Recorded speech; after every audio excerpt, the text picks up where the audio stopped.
आनंदी साहेब से कितना अच्छे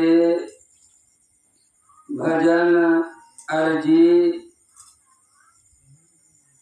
सुने हम लोग। सत्संग सिर्फ सुनने का नहीं है, सुनकर चलने का होता है। जैसे कि महेंद्र साहब सत्संग रखे हैं, हम लोग सत्संग में बैठ करके 2 घंटा 3 घंटा सत्संग सुन लें और दिल में न उतारें तो 3 घंटा बैठने का क्या आप लोगों का फायदा मिला। 3 घंटा समय यूं ही बिता दिया, उसमें सारा सार हम लोग अगर शब्द को न ग्रहण करके चलने का कृपा करेंगे तो सत्संग में आते आते वृद्ध बूढ़ापा आ जाएगा, लेकिन सत्संग का बोझ हमें नहीं आया, सत्संग का शब्दों पर हमें नहीं चले तो समझिए हम लोगों का सत्संग में आना व्यर्थ हो जाता है। जैसे कि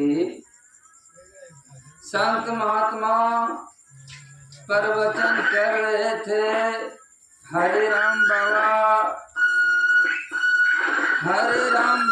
का प्रवचन चल रहा था तो एक सेठ जी अपने बेटा से कहते हैं, देखो प्रोग्राम बाबा कर रहा है, हम प्रोग्राम में जाएंगे और आप दुकान पर बैठो, मैं प्रोग्राम से आएंगे तब तुम्हें घर जाना। सेठ जी अपने बेटा से कहते, बेटा वह दुकान पर बैठ गए और सेठ जी चले गए प्रोग्राम में। जब प्रोग्राम वो 2 रोज 3 रोज में प्रतिदिन जाया करते थे तो सेठ का बेटा कहते हैं, पापा आज हम सत्संग में जाएंगे, आप दुकान पर बैठिए, आप प्रतिदिन जैबे करते हैं तो हम भी एक दिन सत्संग में जाते हैं कि वहाँ होता क्या है। आप जो जाते हैं वहाँ सत्संग में क्या सुनता है, अच्छा बात सुनते होंगे, मैं भी थोड़ा सुनने का मन करता है, मैं भी सत्संग में जाऊंगा। सेठ जी कहते हैं, ठीक है आज तुम ही सत्संग में जाना। तो सेठ जी का बेटा जो था वह सत्संग में चले गए।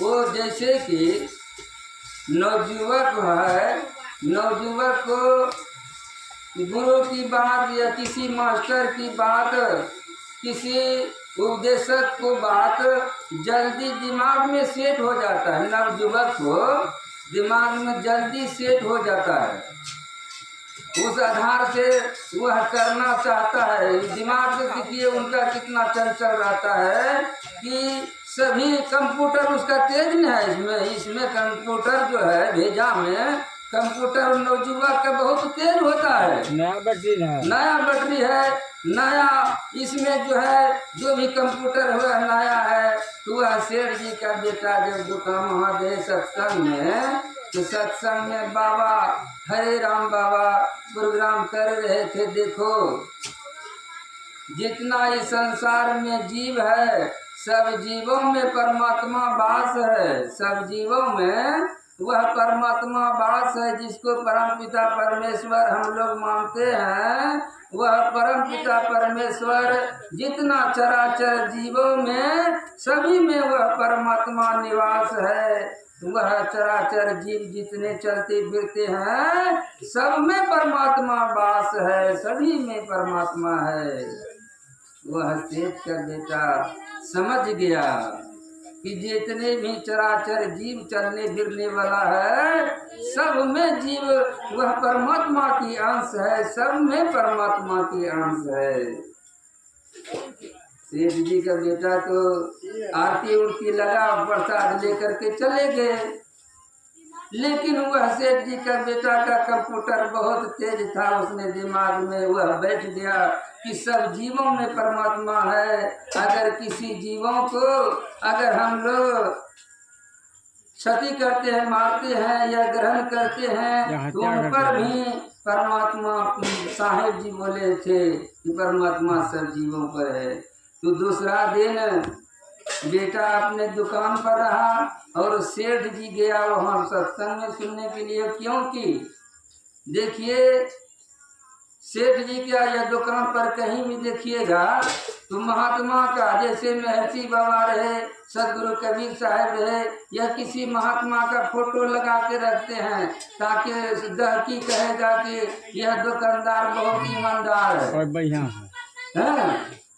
गहकी बोलेगा कि दुकानदार बहुत ईमानदार है। देखिए तो बाबा का फोटो लगाया हुआ है दुकान में, क्यों लगाते हैं? रामो रामारो सरकारियों काम, गहकी आने के लिए, वो फंसाने के लिए वो लगा दिया है महात्मा का फोटो। और उसी प्रकार वह सेठ जी दूसरे दिन बेटा को कहते हैं दुकान पर बैठो और मैं सत्संग में जाएंगे। तो सत्संग में तो सेठ जी चले गए, लेकिन वह बेटा के भेजा में बैठा था कि सब जीवों पर परमात्मा की बात है, इनको तो बैठा नहीं। तो वहां पर जाकर के सत्संग में वो जब आरती लगा, सेठ जी का जब आरती लगा करके जा रहे थे अपने दुकान की तरफ, तो सेठ जी दूर से ही देख रहे थे कि अपने दुकान में जो चावल लगाया हुआ था, चावल दाल जो भी लगाया था दुकान के आगे में, तो उसमें गाय, जो नवासी गाय देते हैं, कितना बाजार में नवासी गाय घूमते रहते हैं, तो वह गाय में हबड़ हबड़ खा रहे थे वो चावल को। चावल को जब खा रहे थे तो सेठ जी देख करके दूरे से झटकल आया कि देखते हैं गाय खा रहा है चावल। तो चावल खाते क्रम में दूर से ही गदाल देता है कि ताकि हम पहुंचने से पहले वो गाय को हका लेगा। तो दूर से ही गदाल देते हैं, अरे गैया खेलको रे, गैया चावल खेलको रे, गैया चावल खेलको रे। आवाज देता था इसलिए कि वो हका लेगा, हमको पहुंचने से पहले तक हका लेगा। वो गैया बेटा सोचा कि नहीं, वो जो चावल खा रहा है उसमें भी तो परमात्मा है, खाने देते हैं। तो आया सेठ जी डंटा लेकर के, एक डंटा दिया वो गाय को भागा, लेकिन दर्द, डंटा देने के बाद तो सब जीवों का दर्द होता है। दर्द हुआ तो बेटा कहर उठा, बेटा चिल्ला उठा, कहा कितना दर्द हुआ होगा, वो परमात्मा है, परमात्मा को आप लाठी मार दिए, क्यों नहीं हका रहा थे रे? सेठ जी बोल रहे बेटा को, क्यों नहीं हका रहा था?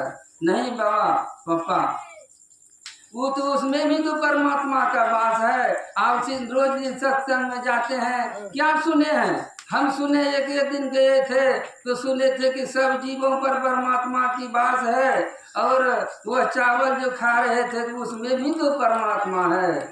बाप पिताजी कहते हैं सेठ जी, अरे मैं इतना दिन से सत्संग में जा रहे थे तो मुझे वही सत्संग के बाद उधरे छोड़ देते थे।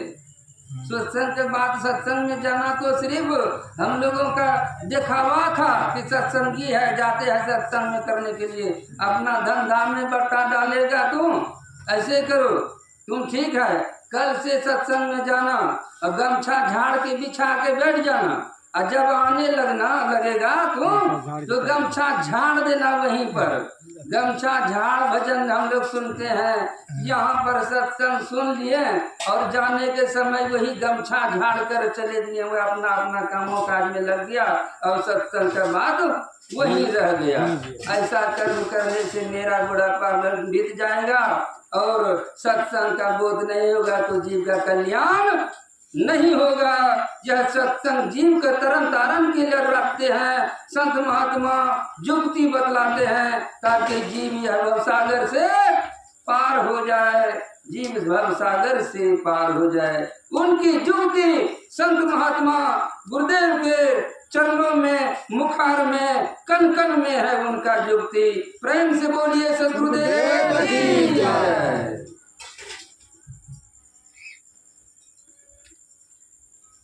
अब जो है हरे राम बाबा अपने